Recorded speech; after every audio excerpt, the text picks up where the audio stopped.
1 नवंबर आने के साथ ही कई नियमों में बदलाव हो गए हैं, जिसका सीधा असर आम लोगों की जेब पर पड़ने वाला है। आइए जानते हैं कौन कौन से नियम में बदलाव हुआ है। पहला बदलाव, एलपीजी गैस के दाम बढ़े। नए महीने की शुरुआत के साथ ही एलपीजी सिलेंडर के दाम में इजाफा किया गया है। आज से 62 रुपए एलपीजी गैस सिलेंडर के दाम में इजाफा हुआ है।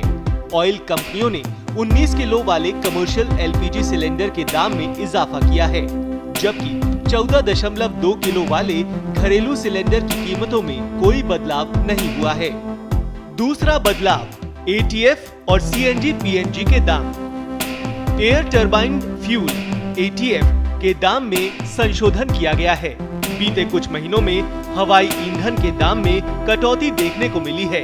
अक्टूबर में एटीएफ के दाम 93,480 रुपए 22 पैसे प्रति किलो लीटर से घटकर 87,597 रुपए 22 पैसे प्रति किलो लीटर हो गए थे। हालांकि अब इसके दाम बढ़े हैं और दिल्ली में इसकी कीमत 90,538 रुपए 72 पैसे प्रति किलो लीटर हो गई है। सीएनजी पीएनजी के दाम में कोई बदलाव नहीं हुआ है। तीसरा बदलाव, क्रेडिट कार्ड के नियम बदले।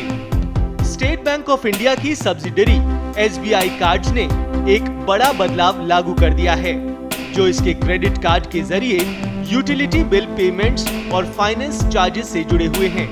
1 नवंबर से अनसिक्योर्ड एसबीआई क्रेडिट कार्ड्स पर हर महीने 3.75 फाइनेंस चार्ज देना होगा। इसके अलावा बिजली, पानी, एलपीजी गैस समेत अन्य यूटिलिटी सर्विसेज में 50,000 रुपए से अधिक पेमेंट करने पर 1% एक्स्ट्रा चार्ज देना होगा। चौथा बदलाव, मनी ट्रांसफर का नियम। भारतीय रिजर्व बैंक यानी आरबीआई ने घरेलू मनी ट्रांसफर यानी डीएमटी के लिए नए नियमों की घोषणा की है, जो आज से लागू हो रही है। इन नियमों का उद्देश्य धोखाधड़ी के लिए बैंकिंग चैनलों के दुरुपयोग को रोकना है।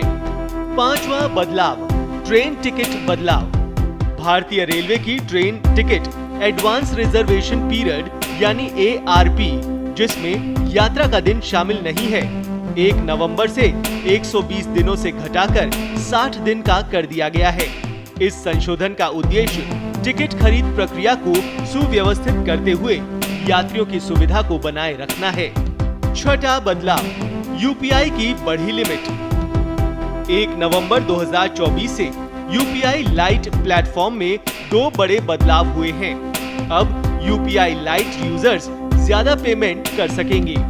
आरबीआई ने इसकी ट्रांजैक्शन लिमिट को बढ़ा दिया है। इसके अलावा एक और बदलाव हुआ है, जिसमें कहा गया है कि यूपीआई लाइट बैलेंस एक तय समय सीमा के नीचे ही हो जाएगा।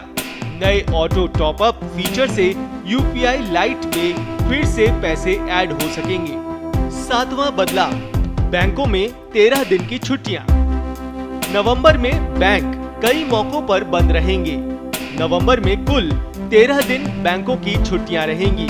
इन बैंक हॉलिडेज के दौरान आप बैंकों की ऑनलाइन सर्विसेज का इस्तेमाल करते हुए अपने बैंकिंग से जुड़े काम और ट्रांजैक्शंस निपटा सकते हैं। ये सर्विसेज 24/7 चालू रहती हैं। तो ये थे 1 नवंबर से लागू हुए नए नियम। इनका ध्यान रखें और अपने वित्तीय कामों को संभल कर करें।